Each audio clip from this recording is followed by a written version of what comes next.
जब भी गर्भवती महिला अल्ट्रासाउंड के ऊपर ब्लाइटेड ओवम की रिपोर्ट देखती है तो खूब परेशान हो जाती है। उसके मन में बहुत सारे सवाल आते हैं, ये कैसे होगा, क्यों हो गया, इसको क्या हम सुधार सकते हैं और इसका क्या परिणाम होगा। तो आज हम इसके बारे में चर्चा करेंगे।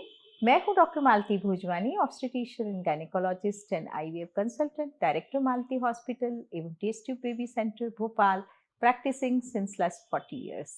ब्लाइटेड ओवम एक ऐसी स्थिति है जब गर्भाशय के अंदर भ्रूण का विकास नहीं होता है, भ्रूण बनता ही नहीं है, सिर्फ उसका आउटर कवरिंग जिसे हम जेस्टेशनल सैक कहते हैं, बस वो ही सिर्फ बनता है। ब्लाइटेड ओवम कैसे बनता है, क्यों बनता है?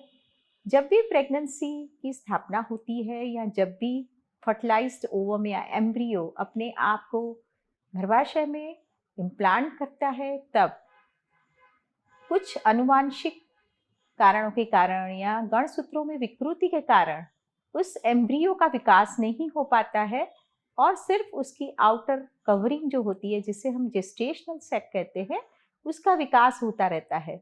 इसी कारण महिला का यूरिन प्रेगनेंसी टेस्ट पॉजिटिव आ जाता है और वो समझती है कि गर्भधारण हो गया है। लेकिन थोड़े दिनों के बाद जब उसे स्पॉटिंग, ब्लीडिंग ये सब शुरुआत हो जाती है तो वो अपने डॉक्टर के पास पहुंचती है। डॉक्टर उनका अल्ट्रासाउंड जब करते हैं तो उसमें सिर्फ जेस्टेशनल सैक दिखाई देता है, कुछ भी एम्ब्रियो नहीं दिखाई देता और उसमें न ही धड़कन दिखाई देती है। तो डॉक्टर इस सोनोग्राफी की रिपोर्ट को एम्प्टी जेस्टेशनल सैक या ब्लाइटेड ओवम की रिपोर्ट देते हैं। खासकर ये जो कंडीशन है, ये क्रोमोसोमल एबनॉर्मलिटीज के कारण पैदा होती है या तो कभी कभी यदि महिला के अंडे कमजोर हैं या स्पर्म में कुछ कमी है, उसके कारण ये स्थिति पैदा हो सकती है। और ये बिल्कुल शुरुआती दौर में हमें पता चल जाता है कि इस भ्रूण का विकास नहीं हो रहा है। अब महिला का ये सवाल होता है कि डॉक्टर क्या आप इसे सुधार सकते हैं?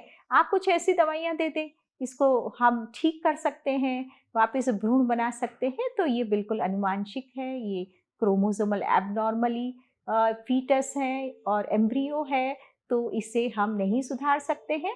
इस तरह की प्रेगनेंसी को समाप्त करना ही एडवाइजेबल होता है और इसको पोलियो के द्वारा हम समाप्त कर सकते हैं या इसका डीएनसी करके हम उसके क्रोमोसोम की या उसके जो प्रोडक्ट्स निकलते हैं, उसके जो पीसेस निकलते हैं, उसमें से हम जेनेटिक एनालिसिस करके इस बात को कंफर्म कर सकते हैं। इसी कारण यदि ब्लाइटेड ओवम की रिपोर्ट किसी भी महिला की आती है तो उसे बिल्कुल परेशान होने की जरूरत नहीं है और ये सोचना चाहिए कि ये एबनॉर्मल एम्ब्रियो है, इसीलिए इसका कुछ भी उपाय नहीं हो सकता है। लेकिन ये बात ज़रूर है कि यदि आने वाले समय में यदि आप दोबारा प्रेगनेंसी प्लान कर रहे हैं तो आपको ऐसे क्या उपाय करने चाहिए कि ताकि दोबारा ये स्थिति पैदा ना हो। तो हमेशा हर एक महिला को अपना परीक्षण करवाना चाहिए। प्रेगनेंसी के पहले प्रीनेटल विटामिन्स या तो फॉलिक एसिड का सेवन करना चाहिए, अपने वजन को नियंत्रित रखना चाहिए और साथ में यदि उनके हार्मोन्स में कोई कमी है या डायबिटीज़ है या बीपी ज़्यादा है, कोलेस्ट्रॉल है, तो इन्हीं सभी चीज़ों को सुधार लेना चाहिए। और साथ में इसी प्रेगनेंसी के बाद यदि आप जब भी दोबारा प्रेगनेंसी प्लान करें तो आप ज़रूर से 6 मंथ्स का गैप रखें और अपने डॉक्टर की सलाह लें। तो आने वाले समय में अच्छी एग क्वालिटी और अच्छे स्पर्म क्वालिटी के कारण इस तरह की दोबारा संभावना होने के चांसेस बहुत ही कम है। इसीलिए यदि आपको इस तरह की स्थिति का सामना करना पड़े तो आप बिल्कुल पैनिक ना हो, आप अपने डॉक्टर से चर्चा करें और इसका ट्रीटमेंट करें। इस वीडियो के कंटेंट आपको अच्छे लगे होंगे। यदि आपको उपयोगी लगे तो आप इसे ज़रूर से अपने दोस्तों के साथ शेयर करें। मेरा ये वीडियो आप लाइक करें और मेरा यूट्यूब चैनल सब्सक्राइब करें। नमस्कार, धन्यवाद।